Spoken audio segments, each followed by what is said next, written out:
Every 1992 ba.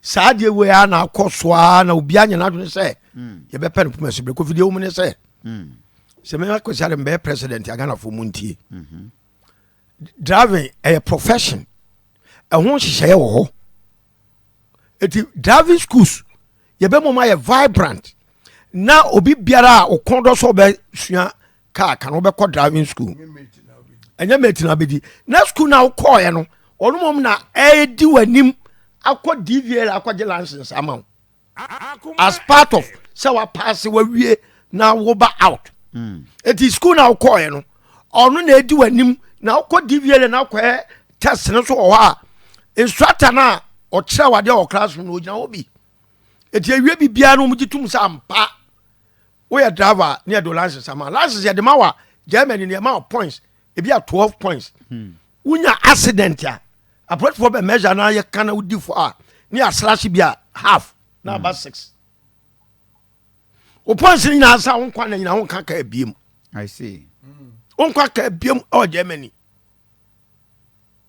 afeso so ene abefo kwant enema bebra ba DVL for I was say you retulu DVL no mo madwuma ye to conform enema ekoso technology dia ba no di kai ene abrochire o car no ko DVL a ye ya test wi a tooth na de machine bi a hye o car no se wanu musakra na so akeka na enye so wo driving license se wuna so akeka enye so se wuni insurance so akeka na enye so Rwanda for the ye di ni nyina hyem o tai ye measure na se ba bi a wi aduru no enya de odisi kwa so ye ya ye renew o yi ma eno ko DVL no ma udru wa tueska rete sam et kwa fa so enroll drivers ye mo be so steam no enya the best also be akọ driving school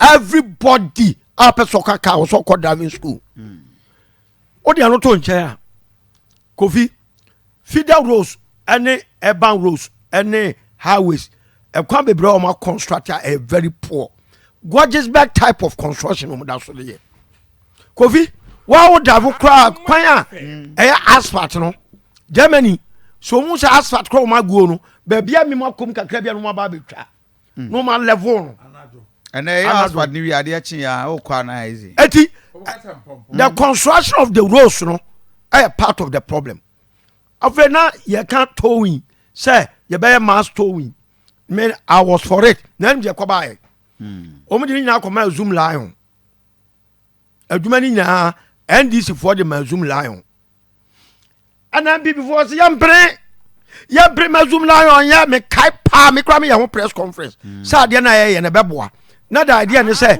Accra road based 3 stations at the standby recovery trucks necessary ana ba bia da wa for bra wudu a be park ada any telephone boot ni bibia na car no ese ya no afre no ma ba be to e dia be si ba bi papa o ma yi kwa no ya news ka uko e DVL a ni agi ska kakra se ska na ye boabo no ye dia ma zoom lion one won fidi na man force ye mpene de ye me yakwa se na kufo rom ye ya se zoom lion o wia Ghana ska obo Ghana ka ena wo ne kwa nakra na wo mu opposition a wo ba ba mu na zoom lion a businessman na NPP was after zoom lion ni nyuma wo nyom so mbegu no because emre bi ba ya organize 5,000 people e ma doma ma ko kasa kire wo mu eto ya NDC ni anu mu ya so mbegu na dwuma anu tira sa ade we e be si ne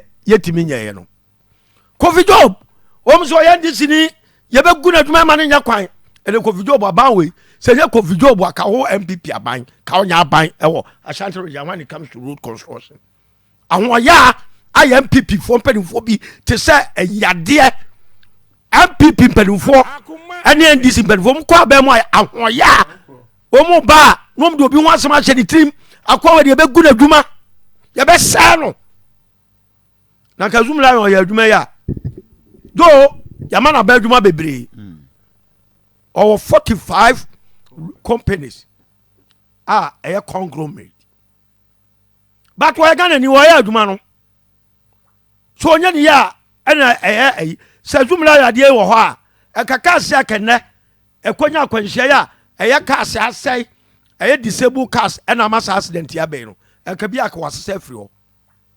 accident we avoidable yet wo mu ana baye obi ko na na ho ya Ghana for to ye nyadan go teso for 100 wo Ghana ha de mpe kewie ana politicians ana ko cocoa border fertilizer na cocoa na bishop no na etwe no NPP ba power no ama politicians wo ma ministers na afonform company no ma na etwe no ma Jeffrey businessmen sim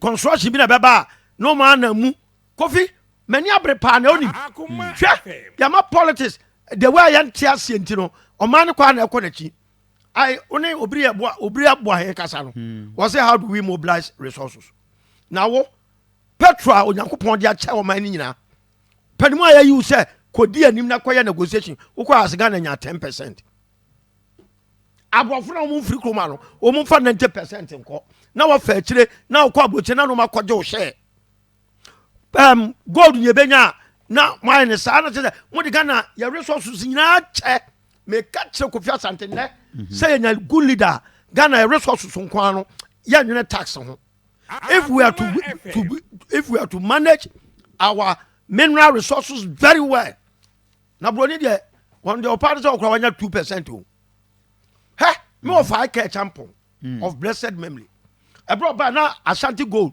na Ghana with 15%. Politicians go na na sir bound o military was mempene kikiri over 10 no ma Ghana be 55%.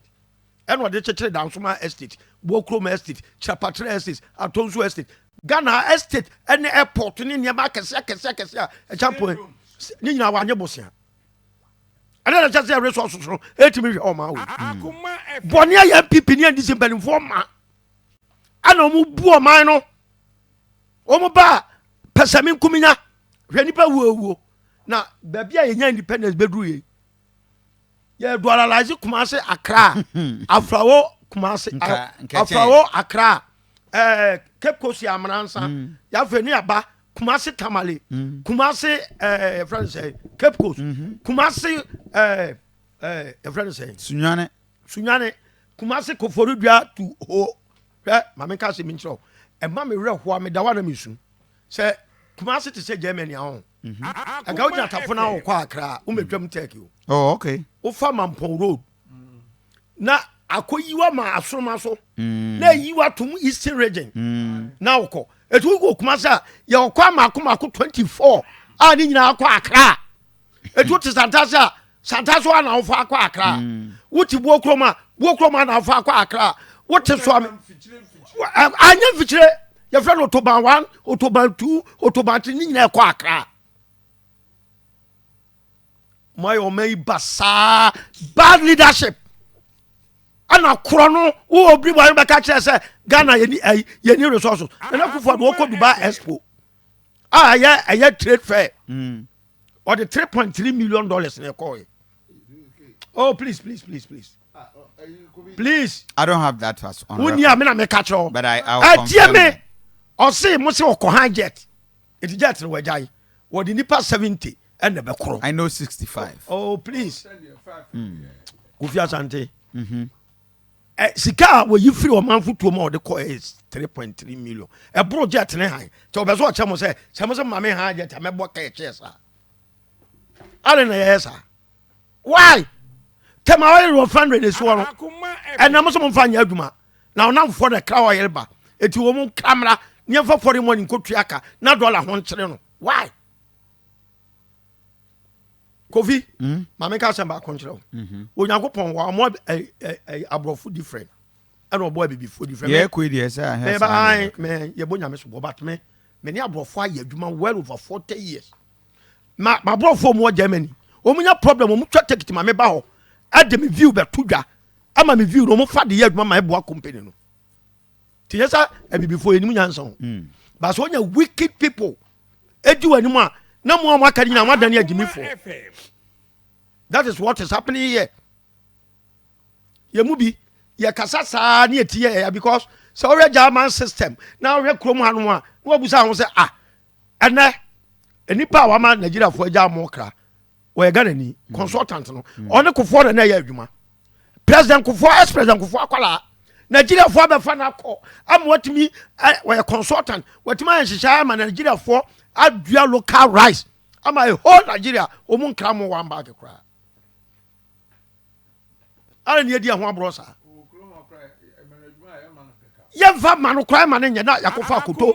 Ah yakufo ado adamfo. Otuka no at front. Otuka no at nchen. $600 million. Akogura planting for food and job. And you talk about 500 Ghana. Potty farmers go and oh, for some also a champion. Akuto so a champion. Africa now Bonabaso as the director in charge of food security. Also a champion. Tia Kuto. I have been given the honor of an award by the African Union as the seed champion of Africa. So you're speaking to a champion, and it's working. Anybody who goes outside the crowd into the country will bear witness to me that the food security in this country has strengthened substantially. If you go to the north, you're going to meet a lot of trucks with foreign number plates from Nigeria, from Burkina Faso, from Niger, from Mali, picking grains from our farmers, from our markets in Ghana. This was exactly the reverse before we came. We were importing food from around the neighboring countries into this country. Would you decline? Not me enjoy work with your kakra. Show wallpapers. Any